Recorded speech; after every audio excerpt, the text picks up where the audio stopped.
Hey guys, this is Bharadwaj with Fonearena.com, and this is the Moto G, the Motorola Moto G that we recently unboxed. So this phone is a really cheap device. It's retailing for $179 for the 8 gig version and $199 for the 16 GB version. So it's pretty damn cheap. And last week, if you had noticed, we had conducted the Ask FA live discussion and chat regarding the Moto G. We recently unboxed it, so we had some answers for you. So a lot of people have been asking us about the camera. How good is the Motorola Moto G's camera with respect to the price? That's exactly why we are doing this video. This is the camera review of the Motorola Moto G. So let's dive in. As I said earlier, this is a really cheap device, so we had to obviously keep our expectations low. So over at the back, you have the camera. The camera is a 5 megapixel unit with a single LED flash. This camera can record only 720p videos. This phone is powered by the Snapdragon 400 processor, which can theoretically enable 1080p videos, but unfortunately this is just 720p. This is also the first Snapdragon 400 quad-core chip inside this phone. So nothing special about the camera. There is no extra additional lens element or nothing else, because this is just a cheap camera. So we expect very less from it, obviously. Now let's move on to the camera interface and explain to you what it is like. So as you're seeing here, this is the camera interface, which is very similar to the one on the Moto X. It's very minimalistic. You can see one circle and a focus point there, which actually is movable and is responsible for the focus and exposure point of the viewfinder. So once you set the focus and exposure, you tap the screen and it will take a photo and slide it into the gallery. You can see that going from the gallery to camera is not exactly part of the interface, because the camera UI looks to be something very different. Now we have the video button over at the top, which will record at 720p, and we have the front facing camera toggle here. The front facing camera is actually quite decent for video calls. It is 1.3 megapixels and records 720p videos. The photo stills it can take are very soft and mushy, but as expected from a normal video camera, the front facing camera, it's pretty decent. It's good for video calls, by the way. Also, it is noted that this device is one of the very few devices in this price range to have a front facing camera. The Lumia 520 doesn't have it, and many other phones in this price range don't have it, but this one has it, a 1.3 megapixel front facing camera with 720p video recording. But ironically, even the rear camera can record only 720p, but we'll get back to that later. And the UI, as we said, is very similar to the Moto X UI. So we have a click wheel kind of thing, a touch wheel perhaps on the sides, which reveals itself in a slide out menu from the edge. So this one is what we saw: control, focus and exposure with the circle and the square in the middle. You can turn it on and off, and almost all of these are like toggles. We have HDR mode, we have flash toggles for auto off and on, and then we have slow motion video, which is also just a toggle. Panorama mode, GPS. We have we can change the resolution aspect ratio from 16:9 to 4:3. So that's one thing, and we also have the shutter tone on or off. So these toggles do exist, and they're arranged in a very simple dial-like interface. But there's nothing else. That's about it. That's all you get in terms of settings. But as you can see, the camera is just focused at taking pictures. You have the viewfinder, you click the viewfinder and it will take a picture. It's very simple and very minimal. We are not sure if that's the right approach, because the Windows Phone camera itself is very similar with very less settings. So probably this is modeled against that, or perhaps inspired, but we never know. So that's about the interface. That's all there is. Let's talk about the camera performance now. We shot several photos in daylight conditions. Unfortunately, it was overcast, so kindly bear with this. But it is pretty indicative of what the Moto G can do in terrible lighting conditions. We also shot in low light, inside control lighting conditions, and SDR pictures, and in fact videos too. So let's take a look at them one by one. First up, the daylight pictures. Take a look at them.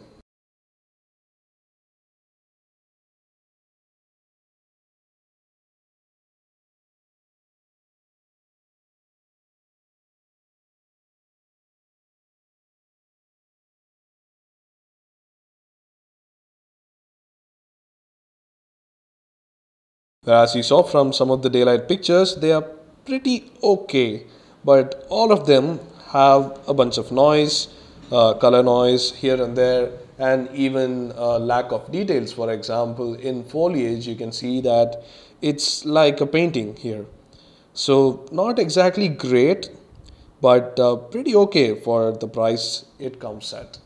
So, this is the normal mode, but we also have the HDR mode, which we will show you here. The HDR mode can be turned on from the dial on the top left. You can turn it on or keep it on auto and let the camera decide when the HDR should take over. As you can see from this picture here, it takes a lot of time to process the HDR photo, but the end result is surprisingly very good. The details are in fact the same as the normal photos, but the dynamic range is very much improved and the photos come out a lot better than what we have seen with the normal mode. So here are some quick comparison pictures with the normal and HDR. Side by side, you can see how the difference is.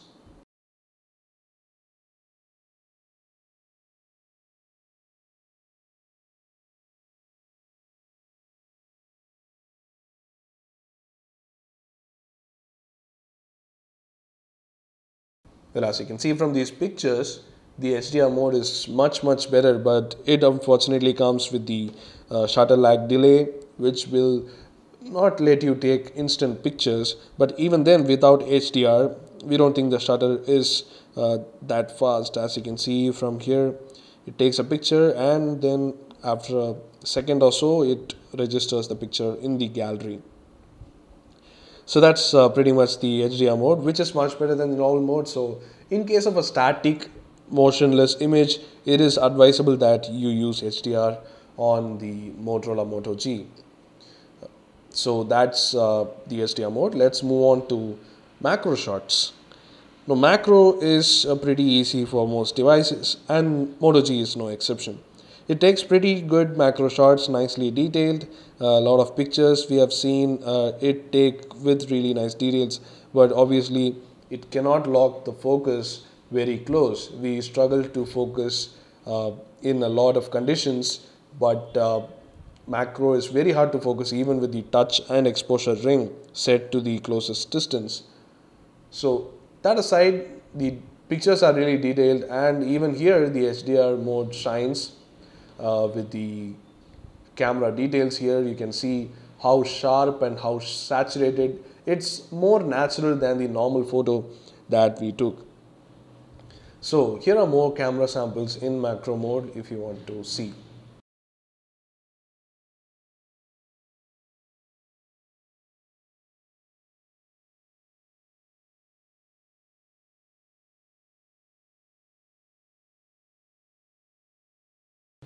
So that's about it for the macro mode. As you can see, pretty detailed pictures, but unfortunately the focus and exposure ring even don't help in focusing at close distances. Now moving on to low light shots. Low light is very hard even for high-end cameras. So obviously Moto G suffers in low light, no doubt about that, because there is a lot of noise, there is a lot of color noise, white noise, and everything that makes the low light performance really bad. Even the LED flash is very bad. So pretty much nothing to say here regarding low light. You're better off taking just daylight pictures and HDR. So don't even try low light with the Moto G. That's the performance here. So let's take a look at a couple of samples with and without the flash and see how you find it.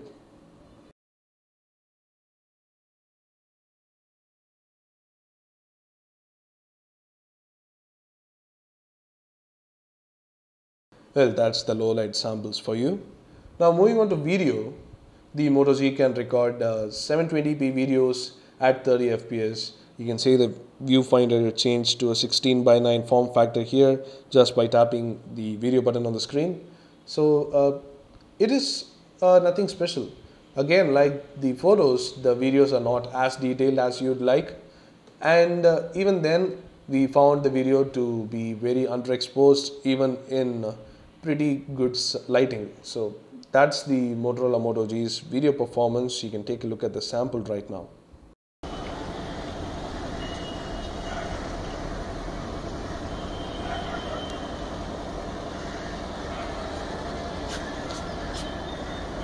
Hey guys, welcome to Fonearena's YouTube channel. This is the video sample from Motorola Moto G.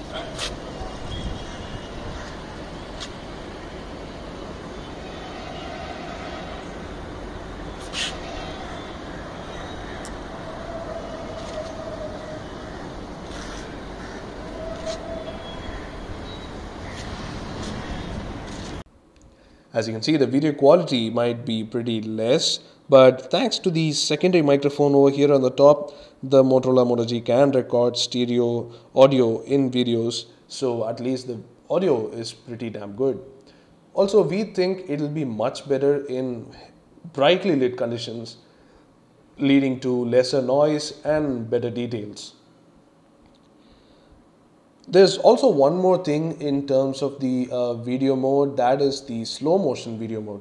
So slow motion video mode, this is how it works. It takes a video at 720p 60 fps and quarters the speed 1/4. So it runs at 1/4, which is at 15 fps.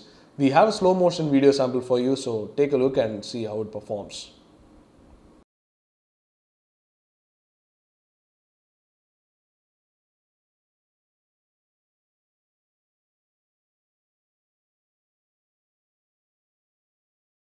So as you saw from the video sample, which we are seeing right now, this is a video taken at 720p 60 fps and is by 1/4 of the speed, running at 1/4 of the speed. You can see that in here below.